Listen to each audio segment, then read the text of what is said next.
கரெக்டாக இந்த கட்சி தொடங்குறதுக்கு முன்னாடி வந்து நான் திராவிட இயக்க தமிழர் பிரிவில் இருந்தேன். சுபவீரப்பனினர் கூட நானும் பயணிச்சுட்டு இருந்தேன். அப்போ அந்த ஈழப் போராட்டங்களில் அவர் வந்து நமக்கு பண்ண துரோகம், ஈழத்துக்கு பண்ண துரோகம். இப்போ 2009 அந்த கட்சியை விட்டு விலகிட்டோம். நானும் விலகிட்டோம், அப்பாவும் விலகிட்டோம். தேசிய தலைவர் வந்து எல்லாத்தையும் போய் சேரலை. ஆனால் தேசிய தலைவர் படத்தை வச்சிருக்கிறதே ஒரு மாதிரி பயமான ஒரு இதாக தான் பார்த்துட்டு இருக்கும்போது அப்போ தான் வந்து ஒரு பெரு எழுச்சியாக வந்து சினிமா வந்து இதை பண்ணாங்க. அப்போ தொடங்கும் போது ஒரு நம்பிக்கை வந்தது. சரி, இது இன்னும் முடியல. இது வந்து தேர்தல் பிரச்சாரம் வந்து நீங்க யாருக்கோ போயிருக்கீங்க, இப்போ உங்களுக்கே நீங்க செய்யணும், வாக்கு கேட்கணும். இந்த அனுபவத்தை எப்படி பாக்குறீங்க? இல்லை, நல்லா இருக்கு. அது நல்லா இருக்குன்றத விட ஒரு போர்க்களம் மாதிரி இருக்கு. இப்போ இந்த பகுதியில் இவ்வளோ சிக்கல் இருக்கு, கண் முன்னாடி இருக்க பிரச்சனைகள் இவ்வளோ இருக்கு, கண்ணுக்கு தெரியாத பிரச்சனைகள் லட்சக்கணக்கில் இருக்கு. இதை எல்லாத்தையும் இந்த மக்களுக்கு தெரியப்படுத்தி இங்கே களமாடும் போது அது வந்து ஒரு போர்க்களம் மாதிரி தான் இருக்கு. காற்று மாசுபாடு இருக்கு. இப்போ இந்த சிக்கல்கள் எல்லாம் அந்த சாலையில் இருக்குது. இதை தாண்டி பார்த்தீங்கன்னா இந்த கழிவுநீர் மேலாண்மைன்றது சுத்தமாக கிடையாது. முக்கியமாக சொல்லணும்னா அம்பத்தூரில் வந்து 3 நீர்நிலைகள் இருந்தது. முக்கியமான சென்னையோட நீர் ஆதாயமாக இருந்த 3 நீர்நிலைகள் இருந்தது. அதில் 2 நீர்நிலையை அழிச்சிட்டாங்க. எந்தெந்த இடத்துல சொல்லுங்க? கொரட்டூர் ஏரி, அம்பத்தூர் ஏரி. மழை பெஞ்சதுன்னா வீடுகளில் தண்ணி வரும். மழை ஒவ்வொரு ஆண்டும் எங்கள் வீட்டுக்குள்ளே தண்ணி வரும். இல்லை, இப்போ இந்த ப்ராஜெக்ட் ஒன்று போட்டு சென்னையை வந்து மழை நீர் தேங்காத அளவுக்கு மாற்ற போகிறோம்னு சொல்லி அது கை கொடுக்குறீங்களா? இல்லை, அது அவங்க பேக்கேஜோட இருக்குது. அது 4000 பேக்கேஜ், 4000 கோடி பேக்கேஜ், 5000 கோடி பேக்கேஜ் சொன்னாங்கல்ல, அந்த வாய் வார்த்தையோட இருக்குது. அந்த பேக்கேஜோட இருக்குது. அந்த MTH ரோடு, அதை விட்டு அந்த கருக்கு முதன்மை சாலை. இந்த கருக்கு முதன்மை சாலையில் கடந்த 6 மாதத்தில் 4 தடவை பள்ளம் வந்துருக்கு, குழி வந்திருக்கு. சாலைக்குள்ள பெரிய குழி. அது அதில் பைக்கோட வந்துட்டாரு. இப்போ அதை சரி செய்யறதுக்கு கூட இந்த அரசு வந்து ஏன் சரி செய்ய மாட்டீங்க அப்படின்னா, இது வந்து ரொம்ப பழைய இதுவாக இருக்குது, பைப் லைனாக இருக்குது. இதை சரி செய்யணும்னா இப்போதைக்கு எங்கிட்ட நிதி இல்லை, அடுத்த நிதியாண்டில் தான் பண்ணுவேன்றாங்க. அப்போ என்ன, ஒரு தற்காலிக தீர்வையே அவங்க பண்ணிட்டு இருக்காங்க. நமக்கு கண்ணுக்கு தெரியாமல் இவ்வளோ பிரச்சனைகள் இருக்குது. இன்னும் 5 ஆண்டுகள் போச்சுன்னா குடிக்க நீர் இருக்காது. 0 டேன்றது அந்த நிலைமை வந்து அம்பத்தூருக்கு வந்துடும். உங்களுக்கு வாக்களித்து நீங்க சட்டமன்ற உறுப்பினரானாக்கா அந்த நலிந்த தொழில்கள் மீண்டும் உருவாக வாய்ப்பு உறுதியாக நம்ம பண்ணுவோம். செங்கோடைய பழைய சட்டமன்ற உறுப்பினருக்கு என்ன நீங்க என்ன சொல்ல வரீங்க இதன் மூலமா? ஆளுங்கட்சி சட்டமன்ற உறுப்பினர் இல்லை, ஆளுங்கட்சி சட்டமன்ற உறுப்பினருக்கு உலகெங்கிலும் உள்ள ராவணா பார்வையாளர்கள் அனைவருக்கும் வணக்கம். நான் ராகவேந்திரன் பன்னீர்செல்வம்.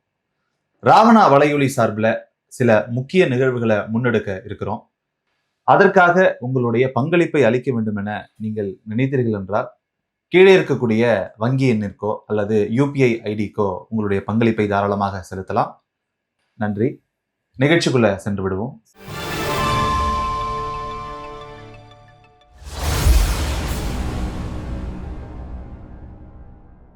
ராவணா பார்வையாளர்கள், தமிழ் உறவு மற்றும் ராவணா நல்லவர்களுக்கு வணக்கம். அம்பத்தூர் சட்டமன்ற தொகுதி, சென்னையில் இருக்கக்கூடிய அம்பத்தூர் சட்டமன்ற தொகுதி நாம் தமிழ் கட்சி வேட்பாளர் தம்பி சிலம்பரசன் அவர்கள் நம்ம சந்திக்கிறோம். வணக்கம். வணக்கம் சார்.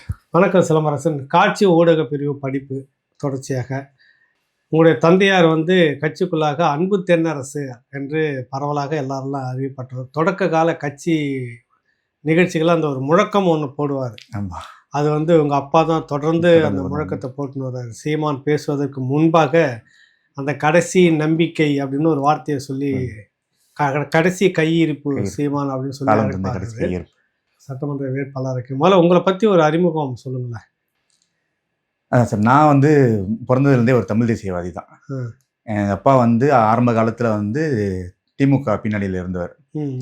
திமுக பின்னணியில் இருந்து அப்புறம் ஈழ போராட்டங்களுக்கு அப்புறம் விடுதலை புலிகள் மேலே ஒரு ஆர்வம் வந்து, ஈழ போராட்டத்தில் ஆர்வம் வந்து அதில் தன்னை ஈடுபடுத்திட்டாரு. அவர் பல்வேறு அமைப்புகளில் பயணித்தார். நான் பிறந்ததுலேருந்து அவர் கூட சேர்ந்து பயணிச்சுட்டு வந்திருக்கேன். அந்த மாதிரி பல்வேறு அமைப்புகள், தமிழர் இயக்கம், தமிழர் தேசிய இயக்கம், திராவிட இயக்க தமிழர் பேரவை அப்படின்ட்டு. கரெக்டாக இந்த கட்சி தொடங்குறதுக்கு முன்னாடி வந்து நான் திராவிட இயக்க தமிழர் பேரவையில் இருந்தேன். சுபவீரப்பனினர் கூட நானும் பயணிச்சுட்டு இருந்தேன். அப்போ அந்த ஈழ போராட்டங்களில் அவர் வந்து நமக்கு பண்ண துரோகம், ஈழத்துக்கு பண்ண துரோகம். இப்போ 2009 அந்த கட்சியை விட்டு விலகிட்டோம். நானும் விலகிட்டோம், அப்பாவும் விலகிட்டோம். அப்போதான் சீமான். அதுக்கு முன்னாடி பழ நெடுமாறன் அவர்களோட பயணிச்சுட்டு. ஆமாம், சாகுல் அமீது மாமாலாம் அப்போலேருந்து தெரியும் நமக்கு. ஒன்றாவே பயணிச்சுட்டு இருந்தோம், நெடுமாறன் ஐயா கூட பயணிக்கும் போதே. அப்போ இந்த 2009 அந்த ஈழ போராட்டங்களில் வந்து எல்லாமே முடிஞ்சிருச்சு, இதுக்கு மேலே ஒன்றும் இல்லை அப்படின்ட்டு இருக்கும்போது தான் அப்போ தான் சீமான் அந்த கட்சியை தொடங்கினாங்க. தொடங்கும்போது சரி, நமக்கு ஒரு புதிய பாதை ஒன்று கிடச்சிருக்கு, அதில் போவோம் அப்படின்ட்டு அப்பா இணைஞ்சாங்க. அப்பா கூட சேர்ந்து நானும் இணைஞ்சிட்டேன், கட்சியில் இணைஞ்சிட்டேன். இதுதான் அரசியல் பயணம். ஆனாலும் தொடர்ச்சியாக அந்த கட்சி இயக்கங்கள் நடவடிக்கைகள் அப்படி எல்லாத்துலேயும் இருந்து பங்கெடுத்துக்கிட்டே இருக்கீங்க. ஆமாம் ஆமாம், தொடர்ந்து கட்சி இயக்கங்கள் எல்லாத்துலேயும் கலந்துட்டு இருக்கோம். தொடர்ச்சியா ஆரம்ப காலத்துல 2016 வரைக்கும் மாணவர் பாசறையில் இருந்தேன். அப்புறம் கொஞ்சம் குடும்ப சூழல்ல வந்து உறுப்பினராக மட்டும் இருந்தேன். மற்றபடி ஆனா கட்சி நிகழ்வுகள் எல்லாத்தையும் தொடர்ந்து பங்கெடுத்துட்டு போய் பயணிச்சுட்டு இருப்பீங்க. இந்த 2009 என்னை மாற்றியது அப்படின்னு சொல்றீங்கல்ல, அது என்னவா உணர்றீங்க? என்ன உணர்ந்தீங்க? ஏன் மாறினீங்க? இப்ப இல்ல 2009 இப்ப நான் பிறந்ததுல இருந்தே வந்து எப்படின்னா, எனக்கு வந்து வேற எதுவுமே தெரியாது. தமிழ் தேசத்தை தாண்டி எதுவுமே தெரியாது. நான் பிறந்தா வந்து தலைவர் படத்தை பார்த்தேன் எழுந்திருப்பேன். எனக்கு வந்து எங்கள் வீட்டுக்கு வந்து ஈழத்துல இருந்து நூல்லாம் வரும், அந்த தீ எரிமலை இந்த அதெல்லாமே வரும். அது பார்த்தே வளர்ந்தது. நமக்கு அதை தாண்டி எதுவுமே தெரியாது. ஏதாவது ஒரு மூலையில் எங்கேயாவது நம்ம வந்து தேசிய தலைவரை பார்த்தா கூட ஏதோ நம்ம குடும்பத்தில் இருக்க யாரையோ வந்து எதர்ச்சியா பார்த்த ஒரு இதுதான். ஏன்னா அந்த காலகட்டத்தில் வந்து தேசிய தலைவர் வந்து எல்லாத்தையும் போய் சேரலை. ஏன்னா தேசிய தலைவர் படத்தை வச்சிருக்கிறதே ஒரு மாதிரி பயமான ஒரு இதாக தான் பார்த்துட்டு இருக்கும்போது, ஆனால் நமக்கு மட்டுமே உரியவர் அவர் அப்படின்ற ஒரு மனப்பான்மையிலே அந்த குழந்தை பருவத்தில் நம்ம வளர்ந்துட்டோம். வளர்ந்துட்டு 2009 இந்த ஈழ போராட்டம் முடிய வருது அப்படின்றது நமக்கு தெரியுது. அது வந்து கண் கூட பார்க்குறோம். ஒவ்வொருத்தராக இறந்துட்டு வராங்க. அடுத்தடுத்து ஒரு சார்லஸ் ஆண்டனி இருக்கிறாரு. ஒவ்வொருத்தங்களா அப்படியே இறந்துட்டு வரும்போது நமக்கு அவ்வளோதான், எல்லாம் முடிஞ்சது போல அப்படின்ற ஒரு ஏக்கம்ன்றதை தாண்டி ஒரு விரக்தி. அவ்வளோதான், எதுவுமே இதுக்கு மேலே எதுவுமே இல்லை அப்படின்ற மாதிரி ஒரு சூழல். நாங்களே கூட ஒரு சில அமைப்புகள்லாம் தொடங்கலான்ட்டு மாணவர்கள்லாம் சேர்ந்துலாம் பேசிட்டு என்ன பண்ணலாம், இது பண்ணலாம், அடுத்த கட்டத்துக்கு கொண்டு போகலான்லாம் எதுவும் முயற்சி பண்ணோம். ஆனால் எதுவுமே எங்களால் பண்ண முடியல. அப்போதான் வந்து ஒரு பெரு எழுச்சியாக வந்து சீமான் வந்து இதை பண்ணாங்க. மதுரையில் வந்து தொடங்கினாங்க. அப்போ தொடங்கும் போது ஒரு நம்பிக்கை வந்தது. சரி, இது இன்னும் முடியல, இது வந்து ஈழ போராட்டம்ன்றது, தமிழ் ஈழம்ன்றது வந்து முடியல, இது வந்து இனிமேதான் இது ஒரு தொடக்கம் அப்படின்ற ஒரு நம்பிக்கை வந்தது. அதுக்கப்புறம் தொடர்ந்து பயணிக்க ஆரம்பிச்சிட்டோம். பொதுவாக ஒரு விஷயம் என்னன்னா, அப்பா ஒரு கட்சியில் இருப்பாங்க, மகன் ஒரு கட்சியில் இருப்பார். அந்த ஏற்பு இருக்காது ரெண்டு பேருக்கும். எதிர் முதிருமான யதார்த்தமாகவே வளர்ந்துருவாங்க, கருத்தியல் அடிப்படையில் எல்லாமும் சேர்ந்தது. ஆனால் எப்படி உங்கள் அப்பாவை போலவே நீங்களும் அந்த தமிழ் தேசிய பார்வைக்குள்ள, தமிழ் தேசிய அரசியல் களத்துக்குள்ள அது எப்படி இது சாத்தியமாச்சு? இல்லை, நம்ம இப்போ பிறந்ததுலேருந்து நம்ம அதை பார்த்தே வளர்றோம். வீட்டில் வந்து எழுந்திருக்கும் போது பாரதிதாசன் பாடல் தான் ஒழிக்கும் வீட்டில். அப்போ தமிழ் தேசியம்னா என்னன்னு நமக்கு சின்ன வயசுலேருந்தே பார்த்து வளரும்போது அதில் ஒரு உண்மை இருக்குது, அதில் ஒரு தத்துவம் இருக்குது. அப்போ அது வந்து தானாகவே நம்மள ஒரு தமிழ் தேசியம்ன்றதே வந்து தானாக ஒருத்தர் எழுத்துறோம். அப்போ அதுலேயே நம்ம ஊறி வளரும்போது அது வேற ஒரு கொள்கையை நோக்கிலாம் நம்மளால போக முடியல. நான் அதிலே இருந்துட்டேன் நான். ஆனா நீங்க சொல்றது சரிதான். அப்பா ஒரு பாதையில இருக்கும்போது பையன் வந்து ஒரு பாதையில இருப்பாங்க. இப்ப நடுவில் வந்து 2016 வந்து நான் கட்சியை விட்டு ஒதுங்கி இருந்தது கூட அப்பா தான். ஏன்னா அப்பா வந்து தீவிர தமிழ் தேசியவாதி, நானும் தமிழ் தேசியவாதி தான். அவர் வேகத்துக்கு என்னால ஈடு கொடுக்க முடியல. அப்ப 2 பேருக்கும் அடிக்கடி சண்டைகள் வரும். ஏன் அது பண்ணல, ஏன் அது செய்யல, இன்னும் ஸ்லோவா இருக்க, நீ வந்து இன்னும் வேகமா இருக்கணும், அப்பதான் நம்ம வந்து இலக்கு அடைய முடியும் அப்படின்ற போது அவரோட வேகத்துக்கு என்னால ஈடு கொடுக்க முடியல. அப்போ வந்து சரி, கொஞ்சம் இந்த குடும்ப சூழல், நீங்க புதுசா திருமணம் அது இதுன்றப்ப அது எங்க முடியல, நமக்கு வர முடியல. அப்ப சரி, அப்பா கூட கொஞ்ச நாள் பேச்சுவார்த்தை எல்லாம் இல்லாம இருந்ததுனால, ஏன்னா அதுக்கு என் மேலதான் தவறு, அவர் அளவுக்கு வேகமா என்னால இருக்க முடியலன்றதுதான் உண்மை. கடந்த முறை தேர்தலில் வந்து அவர் அப்பா நின்றுட்டு இருந்தார் அந்த தொகுதியில். தொழிற்சங்க கட்டமைப்பு வேற. உங்களுக்கு அந்த அனுபவம், தேர்தல் பிரச்சார அனுபவம்லாம் புதுசா இல்லை ஏற்கனவே நீங்க போயிருக்கீங்களா? இருக்கு 2016 தேர்தல்லே நான் வந்து களம் கண்டிருக்கேன். அந்த அனுபவம்லாம் இருக்கு. அது புதிதில்ல. ஒரு வேட்பாளராக வேணா இது புதிதா இருக்கு. இல்லை, அதுதான் தேர்தல் பிரச்சாரம் வந்து நீங்க யாருக்கோ போயிருக்கீங்க. இப்போ உங்களுக்கே நீங்க செய்யணும், வாக்கு கேட்கணும். இந்த அனுபவத்தை எப்படி பாக்குறீங்க? இல்லை, நல்லா இருக்கு. அது நல்லா இருக்குன்றத விட ஒரு போர்க்களம் மாதிரி இருக்கு. ஏன்னா இப்போ நமக்கு தெரியும், நமக்கு இங்கே என்னென்ன சிக்கல் இருக்குன்றது தெரியும். ஆனால் நமக்கு தெரியறது வேற, அதை தெரியப்படுத்துறது வேற மக்களுக்கு. இப்போ இந்த பகுதியில் இவ்வளோ சிக்கல் இருக்கு, கண் முன்னாடி இருக்க பிரச்சனைகள் இவ்வளோ இருக்கு, கண்ணுக்கு தெரியாத பிரச்சனைகள் லட்சக்கணக்கில் இருக்கு. இதை எல்லாத்தையும் இந்த மக்களுக்கு தெரியப்படுத்தி இங்கே களமாடும் போது அது வந்து ஒரு போர்க்களம் மாதிரி தான் இருக்கு.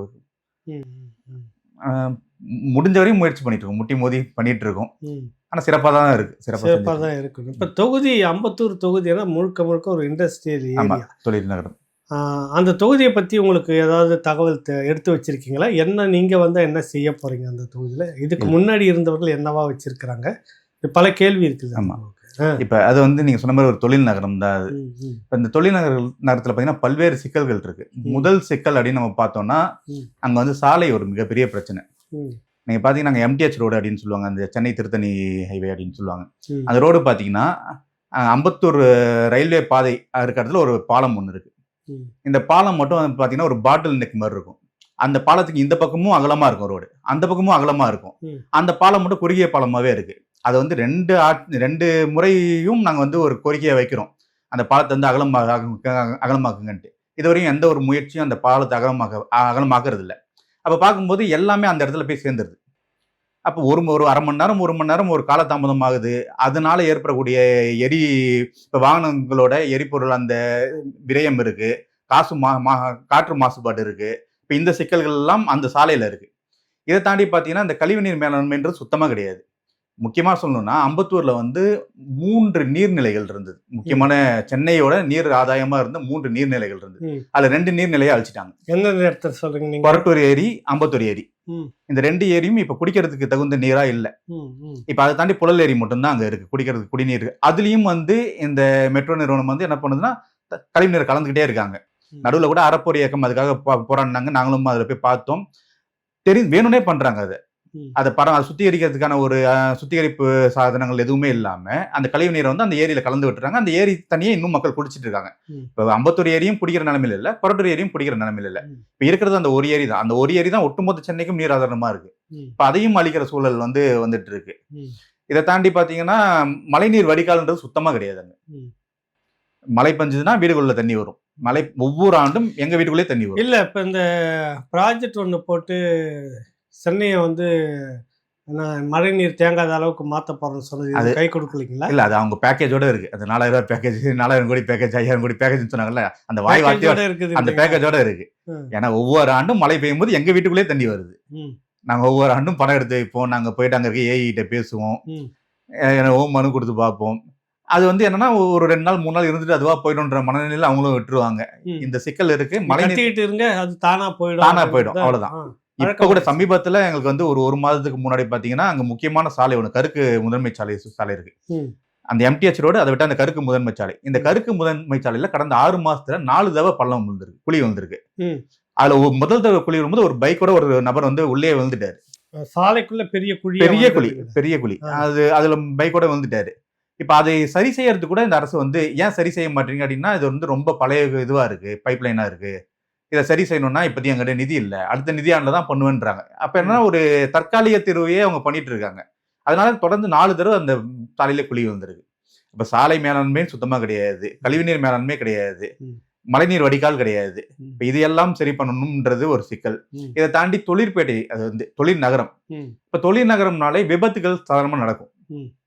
ஒரு பல்நோக்கு மருத்துவமனை கிடையாது அந்த பகுதியில், எங்கேயுமே கிடையாது. பல்நோக்கு மருத்துவமனைன்றது ஒண்ணு கிடையாது. நாங்க எங்களுக்கு ஏதாவது அவசரம்னா அரசு மருத்துவமனை போனோம்னா அங்க இருந்து கிட்டத்தட்ட 14 கிலோமீட்டர் தாண்டி கீழ்ப்பாக்கம் வரணும். சென்னை அந்த போக்குவரத்து நெரிசல்ல நீங்க கீழ்ப்பாக்கம் வரணும்னா 45 நிமிஷம் ஆகும். அதையும் தாண்டி போனோம்னா ராஜீவ்காந்தி மருத்துவமனை வரணும், அதுக்கு ஒரு 1.5 மணி நேரம் ஆகும். இதுதான் அம்பத்தூரோட சூழ்நிலை. அப்ப ஆண்டுக்கு கிட்டத்தட்ட 3500 கோடி வந்து வருமானம் ஈட்டி தருது அம்பத்தூர் ஒரு ஆண்டுக்கு தமிழக அரசுக்கு. அந்த நகரத்துல ஒரு அரசு பொதுநோக்கு மருத்துவமனை கூட கிடையாது, பல்நோக்கு மருத்துவமனை கூட கிடையாது. அந்த சுற்று வட்டாரத்துல எங்கேயுமே கிடையாது. எங்கேயுமே கிடையாது. அம்பத்தூர் தொழிற்சங்கத்துக்கான அந்த குடியிருப்பு இருக்கு இல்லைங்களா உங்களுக்கு? இங்க குடியிருப்பு அங்க இருக்கு. வந்து ரோட்டரி கிளப் சார்பா ஒன்று தனியா இருக்கு. ஆமா, அந்த தனியா இருக்கு. அப்புறம் மருத்துவம் மட்டும். ஆமா, அந்த மாதிரி சுகாதார மையங்கள் மாதிரி 1-2 இருக்கு. அவ்வளவுதான் இருக்கு. பெரிய மருத்துவமனை கிடையாது. மகப்பேறு மருத்துவமனை ஒண்ணு இருக்கு. பல்நோக்கு மருத்துவமனை இருந்தா நீங்க இந்த மாதிரி அவசரத்துக்கு இந்த மாதிரி விபத்துகள் எல்லாம் நடக்கும் போதெல்லாம் அதெல்லாம் பார்க்க முடியும். அப்படி ஒரு மருத்துவமனை கிடையாது.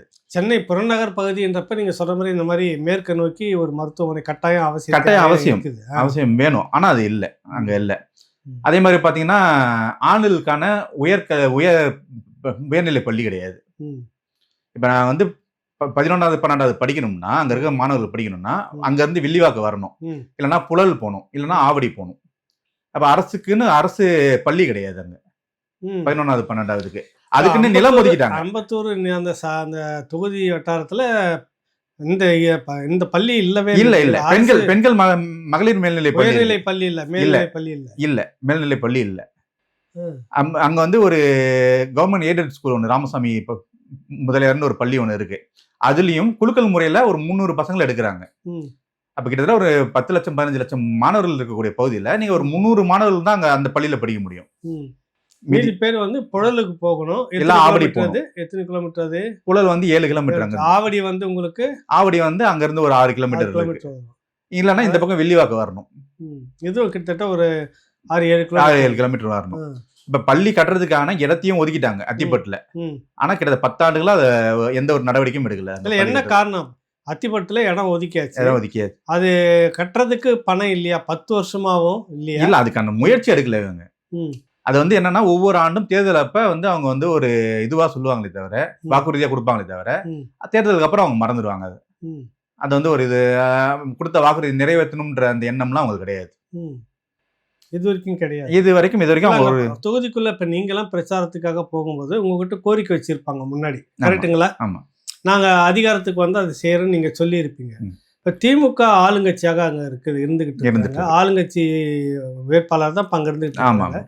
அவங்க ஏன் இந்த தொகுதிக்குள்ள இப்படி ஒரு கட்டமைப்பை கொண்டு வரணும்ன்ற தோணலையா? இல்லை அவங்க என்ன காரணம்? நீங்க தான் அப்ரோச் அவங்கள அணுகி கேட்டுருக்கீங்களா? எங்களோட சட்டமன்ற உறுப்பினரை நாங்க போன தேர்தலுக்கு அப்புறம் பார்க்கவே இல்லை. இது நான் சொல்லல.